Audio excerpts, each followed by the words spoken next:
சின்ன ஃபங்க்ஷன்லேருந்து பெரிய ஃபங்க்ஷன் வரைக்கும் இப்போல்லாம் கவனிச்சிங்கன்னா சாப்பிட்ற இடத்துல டைனிங்கில் நம்ம சாப்பிட்றதுக்கு முன்னாடி கை வைப்போம் இல்லையா சாப்பாட்டில், அந்த கை வைக்கிறதுக்கு அப்பயே நமக்கு பின்னாடியே வரிசையாக ஆளுங்க நின்றுக்கிட்டே இருப்பாங்க.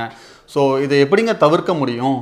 நம்ம கல்யாணத்துக்கு வந்திருக்கோம், நம்ம அதுக்காக தான் ப்ரிப்பேர் ஆகி இருக்கிறோம் அப்படின்றப்போ கொஞ்சம் உங்கள் ஆஃபீஸில் பர்மிஷனும் கேட்டுக்கலாம், அதே நேரத்தில் முடிஞ்சால் லீவும் போட்டுக்கலாம்.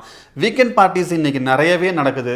எல்லாருமே அந்த டைனிங்கில் போயிட்டு சாப்பிட்றப்போ பின்னாடி நிற்கிறப்போ ரொம்பவே சாப்பிட்றவங்களுக்கு சிரமமாக இருக்கும். அதுலேயும் நம்ம உட்காந்துருக்கப்போ யோசிச்சு பாருங்கள், நமக்கு பின்னாடி ஒருத்தர் நின்னார்னா எவ்வளோ சங்கடமாக இருக்கும். ஸோ இதை தவிர்க்கிறதுக்காகவே நீங்கள் அங்கே ஃபங்க்ஷன் பண்ணுறாங்க இல்லையா, அவங்கள்ட்ட ஒரு வார்த்தை சொல்லிவிடுங்க, மேலே டைனிங் ஃப்ரீயாக இருக்கா அப்படின்னு ஒரு வார்த்தை கேட்டிங்கன்னா அவங்க அதுக்கான அரேஞ்ச்மெண்ட்ஸ் எல்லாமே பண்ணி வச்சுருப்பாங்க.